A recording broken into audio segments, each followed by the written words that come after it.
14 na babae ang nasagip sa mga KTV bar na pugad umano ng prostitusyon sa Tondo, Maynila. Ilan sa kanila mga menor de edad pa. May report si Mav Gonzales. Kinailangan pusasan ang lalaking ito dahil lasing na lasing at nagwala ng matigil ang happy-happy niya.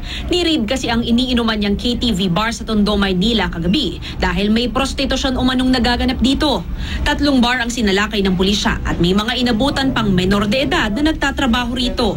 Itong mga KTV bars na to is nag-employ at nag-hire ng mga minors for the purpose of sexual exploitation or prostitution. May mga VIP rooms sila sa taas kung saan doon pinapaakyat yung customer kasama yung mga babae nila at doon na nagagawa yung mga hindi dapat mangyari sa ating mga kabataan. Pare-pareho ang itsura ng mga ni-raid na bar dito sa Tondo. Dito sa baba, kung titingnan ninyo ay mukhang isang normal na KTV bar at inuman ito. Pero pag akyat sa taas, may mga VIP room pala kung saan daw nagaganap ang prostitusyon at sa halagang 600 hanggang 1,200 pesos, pwede ka pang kumuha ng mga menor de edad na nagtatrabaho rito sa mga bar. Aminado ang isang tauhan ng bar na may mga menor de edad silang empleyado. Meron po pero hindi naman po sila nagpapa-VIP. Nagpapa-table lang po sila sa baba.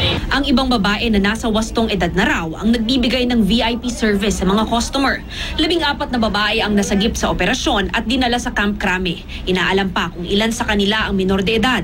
2 bugaw ang inaresto habang patuloy na hinahanap ang mga may-ari ng mga bar. Kakasuhan sila ng trafficking in person at child exploitation. Mav Gonzales, GMA News.